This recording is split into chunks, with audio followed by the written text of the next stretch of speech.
हे पॉवर ऑनसाठी आहे.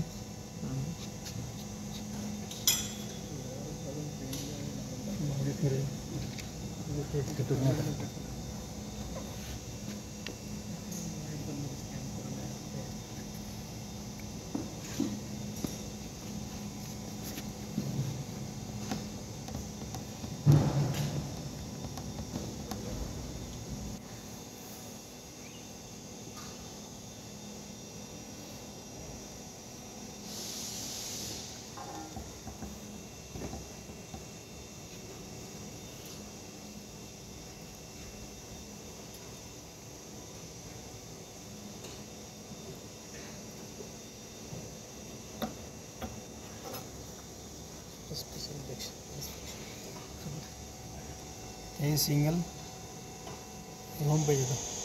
Single press आणि एन सी हे तीन म्हणजे ऑप्शन आहे जेव्हा चालवायला. आणि एन सी मच ठेवायचं. सिंगलला काय तुम्हाला चेक करायचं असेल ते सिंगलमध्ये ठेवायचं. प्रेसला टाकलं तरी पण ते चालण्यासारखं आहे. फक्त ह्यात काय होतं, कधी फीडर मास्टर असतं, कधी प्रेस मास्टर असतं. जे प्रेस कंट्रोल कुठून आहे. हां, कधी प्रेस फीडरला सांगते बरोबर का तू चालायचं आहे, कधी फीडर सांगतो प्रेसला तू चालायचं. बरोबर. एन सीमध्ये असेल तेव्हा काय होतं, हा फीडर सांगेल की मशीनला आता म्हणजे फिडिंग झालेले लोक आला पाहिजे. बरोबर. आणि ज्यावेळेस प्रेसमध्ये असेल तेव्हा काय प्रेस चालतच राहते. त्या अँगलला तू सांगतो की तुला आता फिडिंग करायचं. आपण ते अँगल सेट केलं तिकडं म्हणजे ते प्रेसवर चालेल. आणि सिंगलला काय तुम्ही हा रिमोट थ्रू वगैरे चेक करू शकता मॅन्युअली पुढे मागे. जर तुम्ही जोग मोडला मग आपण करतो नाही का, एक मिनिट.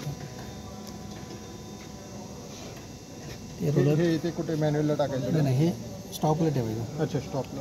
नाही, मला वाटलं इंचिंग करताय म्हणजे ते फिरवायचं. मॅन्युअलला ठेवलं तर रोलर ओपन होऊन जाणार आहे ना. रोलर ओपन झाला तर मग तुमचा तो खालचा रोलर फिरत राहील, वरचा रोलर कॉन्टॅक्टमध्ये येणार नाही, मग तुमची फिडिंग होणार नाही, इंच होणार नाही. त्यामुळे ते क्लोज कंडिशनला ठेवायचं. स्टॉपला ठेवायचं. इथं रोलर फिरताना दिसेल बघा तुम्हाला, हे दिसतं ते मागं पुढं होतं ना, रिव्हर्स फॉरवर्ड. हे झाल्यानंतर गॅप. हा प्रेशर आहे तर हवेवर आहे ना. हां, हवेवर आहे. पण ह्याला इंटरलॉक नाही आहे का? कसला प्रेशरचा? नाही, इंटरलॉकचं कसं नाही. जर प्रेशर कमी झालं समजा मग प्रेशरचं मशीनकडूनच आपलं आलं. हां, मशीनकडनं झालं, तेव्हा मशीनचंच सेट झालं असेल ते होऊन झालेलं. मशीनच्या आतमधून लाईन द्यायची काय नाही, तशी काही गरज नाही करायची, गरज नाही. प्रेस बंद झाली तर हे पण बंद होईल अर्थातच. बरोबर ना. हे स्प्रिंग लोडेड आहे. इनिशियल कंडिशनला ते क्लोजच राहणार आहे. प्रेशर कमी असेल तुमचा ओके, ते ओपन नाही होणार. अच्छा, म्हणजे स्प्रिंग लोडेडने कॉन्टॅक्ट आहे, हवेनी कॉन्टॅक्ट नाही. हवेनी कॉन्टॅक्ट करते त्याला. अंडरस्टूड. मग काही प्रॉब्लेम नाही. जर तुमचा हवा कमी असेल तर तुम्हाला तो ओपन होणार नाही, रिलीज होणार नाही. म्हणजे नॅचरल कंडिशन स्प्रिंगवर आहे. हां, टेन्शन. आता तुम्ही हा एक दिला तर त्या पूर्ण एक पीच जाईल. हा सिंगल. ओके, तो पीच कुठे लिहिलाय आपण? तो हा बघा ह्याच्यात लिहिलाय म्हणून तो तेवढा गेला का? गेलेला 143. Okay okay okay okay. मग अशी लिहिला म्हणून तो तेवढा गेला. हां, आता तुम्हाला सेट करायचं, तुम्ही या सेटला जा, तेच टाकायचं जे तुम्हाला हे असेल. मगाचा तुमचा 114 होता काहीतरी, 14.2 त्या दुसऱ्या टूलचा. ओके, एंटर केला तोच राहील.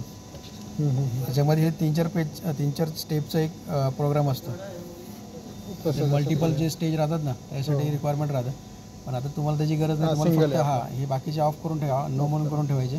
हा सिंगल एकच पीच चालणार आहे. असं नाही करू शकत का आम्ही एक बीबी आणि बीडी किंवा स्मॉल आणि बिग, एक 61.5 आणि दुसरा 73 दुसऱ्या वेळेस लावलं की फक्त तेवढं करून ठेवायचं. तेच ना, प्रोग्रामेबल नाही. तुम्हाला त्या टूलच्या वेळेस तुम्हाला तो सेट करावा लागेल.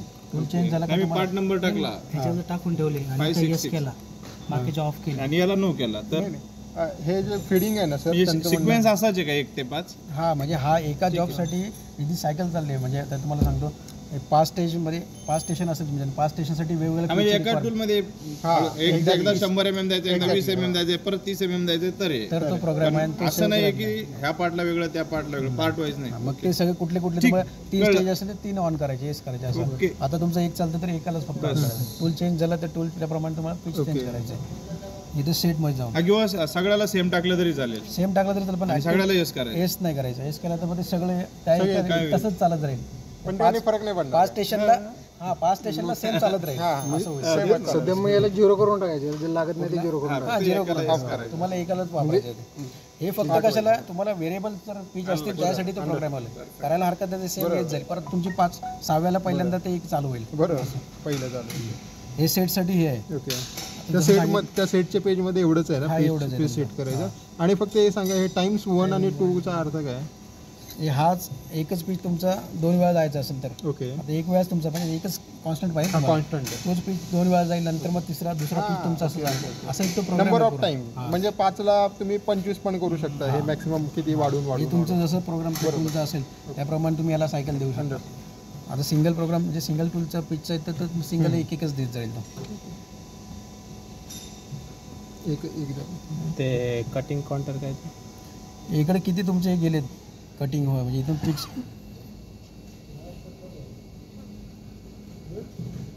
कॅमचं हे घेतलं तुम्हाला इथे किती mm आहे.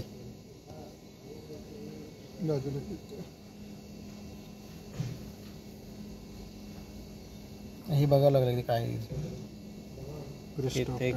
मिली सेकंडचे व्हॅल्यू आहेत त्या. ते मॅन्युअलमध्ये बघावं लागलं. नंतर लोड आहे सेव्ह. ठीक आहे, एकेका पेजनी जावा. आता हे होम पेज हा होता. ओके, आपल्याला प्रेससाठी तुम्हाला जे बोललो तुम्हाला हे करण्यासाठी ट्रायल करण्यासाठी जॉग मोड, रिव्हर्स, फॉरवर्ड आणि सिंगल. ओके, प्रेस तुम्ही ऑन केलं म्हणजे आता ही प्रेस तुमच्या प्रेस कमांड झाली, मास्टर झाली. म्हणजे ऑटो टाकलं तुम्ही प्रेस बरोबर ते कम्युनिकेट होऊन चालत राहील. म्हणजे ॲक्च्युली हे तुम्ही 114 लावलेत तर ते इथं लेंथ किती होतं. आता आधीचा तुमचा होता पीच, तो आधीचा पीच 143 होता ना, एक पीच दिला होता मी. ते म्हणजे लाईव्ह मध्ये किती ते चालू बरोबर ते इथे इंडिकेट करतं.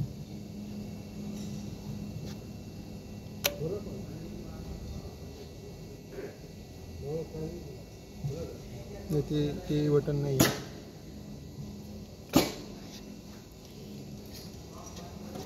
नाही ते बटनच नाही. पुढचं बटन 160 आहे ना, ते एडिट आहे पुढचं.